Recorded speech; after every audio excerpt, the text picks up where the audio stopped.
Good day, fellow flipping enthusiasts. My name is Brad of Chai Sox Cardboard, and this is the second video I've made. My first, about a week ago, was received very well, and I appreciate the kind words um, and just the reception to the community that I've received over the last week. Look forward to making more content. And so, in that first video, I made a confession that I flip vintage baseball cards in order to make a small profit and reinvest that profit into my personal collection. And so with this video, I'm going to talk about a few principles that I try and follow that I call hobby responsible flipping. And I'll just dive right in. The first principle is not to lose money. Obviously the whole point of flipping cards is in order to make at least a small profit, and in my case, reinvest that profit back into my personal collection. I'm certainly not putting food on the table with this endeavor, and so I'm just looking to make a small profit on most transactions in order to better fund my personal collection, which as with all of you out there, probably don't have unlimited funds to do that. And so that's just obviously an important guiding principle. You can't be losing money regularly, otherwise you won't have any money to invest into your personal collection. Second principle that I try and follow is to make cards available at roughly comp prices. And so I'm not buying and holding on to cards looking for them to rise in value. Rather, I'm looking for cards at a good price, a low price, in order that I can sell them at roughly comp prices at a profit. And so the idea is that I should be able to turn a card, as long as I can find a buyer whose collection the card fits into that needs it, I should be able to sell that card to that collector because I'm willing to sell it at roughly comp prices. So I'm not hedging. I'm not trying to guess which cards are going to rise in value. I'm finding the good values and then turning them around to sell them at average prices. The main two ways that I do that are one, checking auctions and just finding good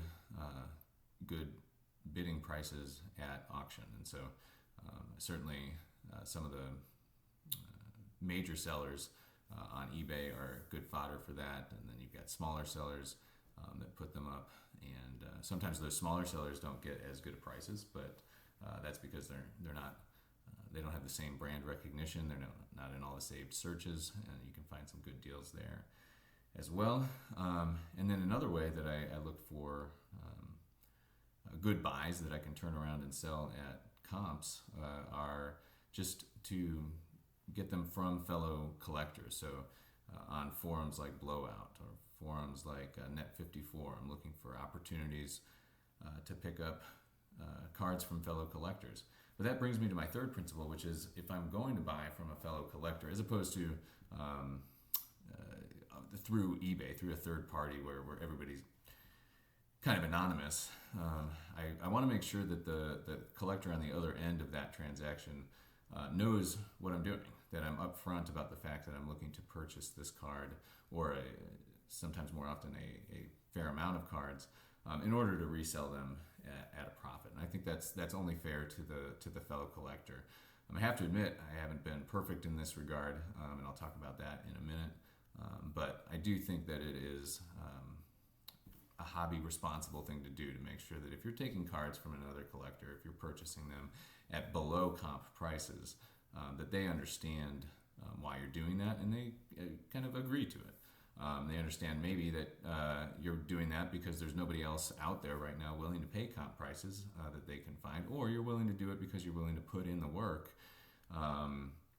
to resell those cards individually if you're, say, purchasing a larger lot that you're going to then break up, which takes time and energy and effort to sell individually. So I do think it's important to be honest and upfront about your intentions if your purpose is to resell cards. And so those are kind of three principles I try and follow when I'm flipping cards. One, don't lose money. Two, try and make them available to fellow collectors at roughly comp prices. And three, make sure that you're honest with fellow collectors if you're dealing with them directly as opposed to through a third party. That you're honest about your intentions or upfront about your intentions. And I keep using you and your. I don't actually mean to be doing this. These are principles that I try to apply that are kind of important to me as part of being both a collector in the hobby as well as somebody looking to make a small profit on the side in order to supplement my hobby income. I don't mean to suggest that these principles should apply to anyone else, really. So I'll try and dial back the you and the your and stick with the me and the I. So I wanted to talk through how these principles kind of have played out over in a few examples from the past year of my flipping experience. So I'll show a few completed examples and a few that are still in the works. One of my better completed examples is a 1964 Rocky Colavito PSA 9. And so let me just pull that up so you can see it. I don't still have the card, but here is the card that I did have. Really a beautiful looking 9, I thought. There's a little bit of static up there over the athletics. That's not actually on the card. That's a little nicks to the case that are causing a shadow on the card. So I picked this card up in January 2024, I believe. And I picked it up at a pretty good price point. In fact, one of the best that I had seen in a long time. I picked it up at, I think, a $69.50 price point. And so and actually I've got VCP pulled up here for anyone not familiar with VCP. That's short for Vintage Card Prices. Really good product that they have. Not a sponsor, could be, but I certainly subscribe to VCP. They offer a really helpful product for someone flipping cards like I do. So here is the VCP site for this card in a PSA 9. If I scroll down, you can see here, this is my purchase, the $69.50 purchase. We'll see if it loads. Yep, there we go. That's my card, same serial number ending in 155. So I picked that up at $69.50. You can see below that the card hadn't sold for less than $100 since as far back as it goes, since even before the pandemic, back into 2019, it hadn't sold for less than $100. So when I picked it up at $69.50, that was an excellent price.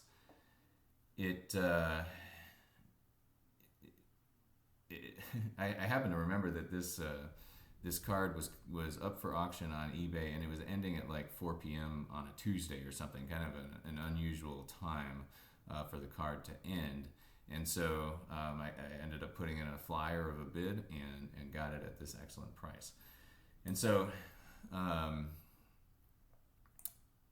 picked it up and I turned around and I sold it on, I think it was on Net54, it was on one of the forums, and I just posted that the card was for sale at the absolute lowest it had ever sold that I was aware of in the past 4 or 5 years, and that was the $108 price point that you can see here back in June of 2022. It had sold at $108, and so I just posted it on Net54. I said this card's available at $108 plus shipping, and somebody snagged it up real quick, and I made something like a $33 profit, which is somewhere near 40%. So that's a great purchase, a great sale, and and somebody else got it at one of the lowest prices available as well. Now, one piece of interesting information is that, and I hadn't gone back and checked this until I was prepping for this video, but the card made its way to PWCC's auctions in June, so about 4 months after I sold it on Net54, and it sold for $72. So it was sold at a loss by somebody else, and so it was interesting just to see that's what the card is apparently worth. Now it seems to have been dropping in price. Maybe the pop has gone up or something like that. I don't know. But I thought that was just interesting. But I still feel like I followed the principles that make me feel good about flipping cards. I bought it at a low point. I sold it at a frankly very good price compared to comps at the time, factoring in the fact that the value of the card seemed to be on the decline. I was still able to make a profit myself and get it into the hands of another person at a very reasonable price. So I felt good about that. Another example, a similar example, well, I guess it's not that similar, is back in March, I purchased 93 1950 Bowman cards from a fellow collector on, I think that one was also on Net54.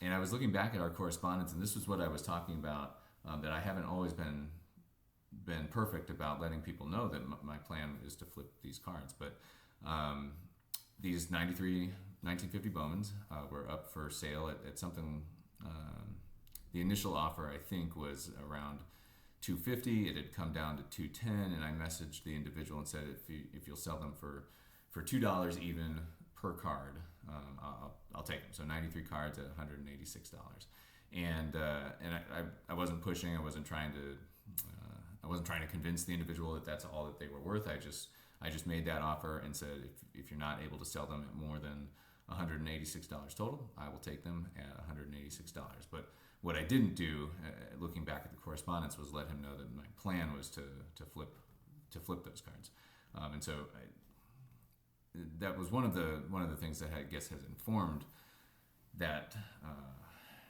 principle that I try and subscribe to now, and I certainly have been more forthcoming, more candid with potential sellers since March of last year at times, and so I will continue to endeavor to do that. However, so he was not able to sell them at anything more than the $186 that I had offered, and so I picked them up at that price, and over the course of the next 6 months, sold them. And I'll get into the numbers in a second, but just for fun, I'll show a few of them. There were 2 Hall of Famers in the set. One was George Kell here. George Kell, a Hall of Famer, maybe not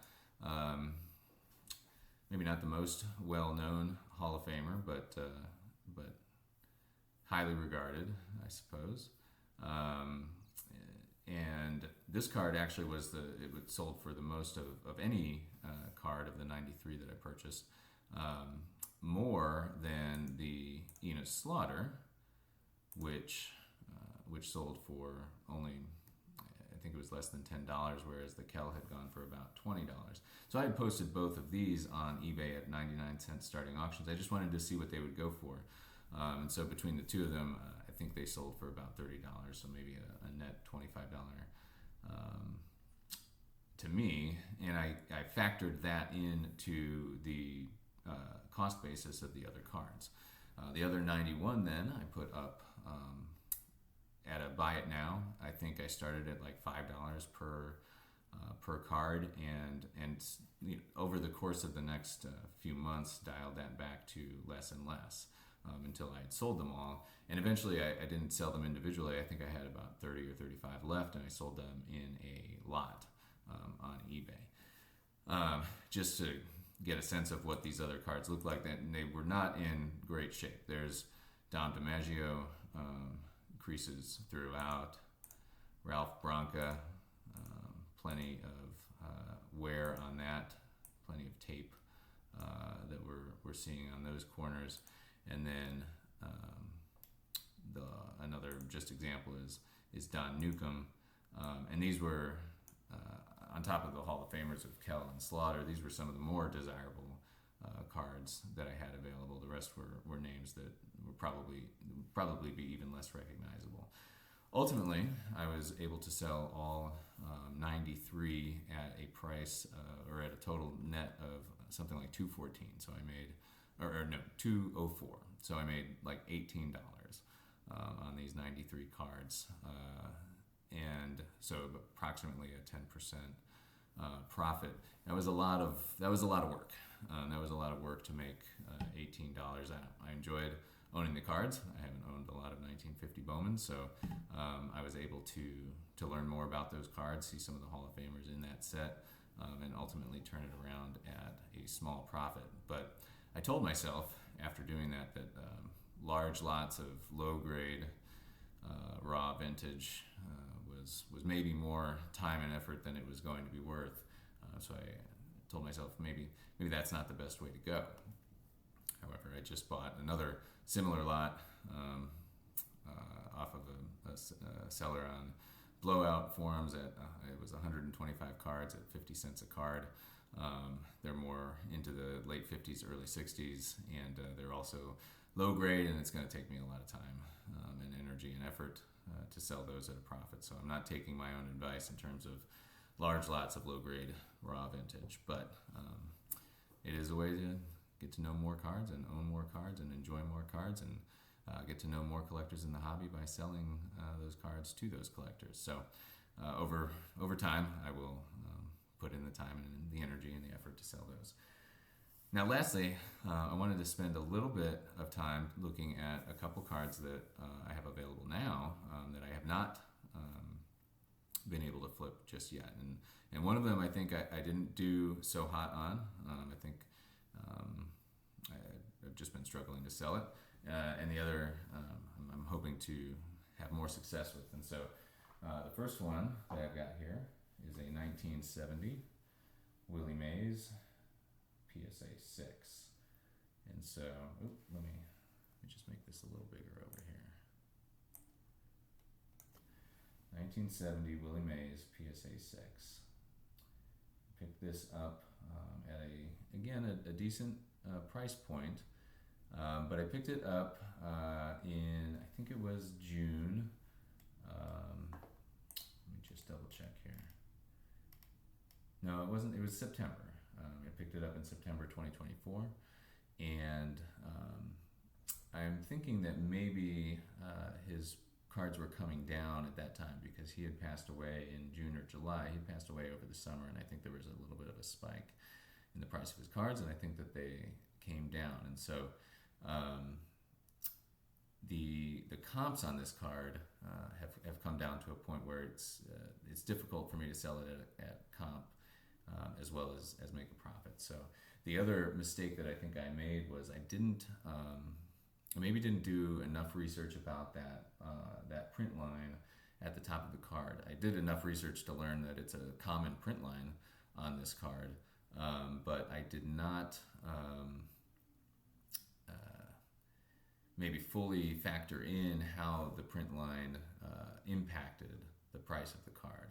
So this one you can see it's pretty well, it's okay centered left to right, and it's definitely off center top to bottom, and that's part of what accounts for the print line. And so I think that's another reason that I'm having trouble selling this 6. The back looks good. You don't see that. Back looks really sharp. And so if anybody is interested in this card, it is available essentially at cost to me. So I'm going to make it available to anybody who claims it for $112 plus shipping and handling and any other costs associated with it, just to demonstrate using vintage card prices that is a pretty decent comp. We've got here the PSA, scroll up, here's the card, and comps are at least the way that VCP calculates the averages. The average comp is at 108, and you can see that it goes for both more and less than that. Over the last few months, it sells pretty regularly. So this card is available at 112 plus any other costs to anybody who wants to claim it, and that is essentially the cost to me. My purchase was here in September, on September 28th, 2024, and at $98.87.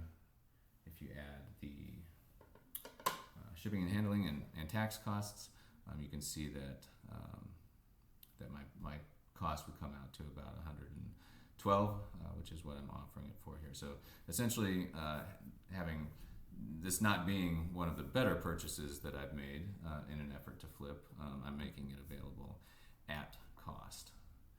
The other one I've got here is my first foray into,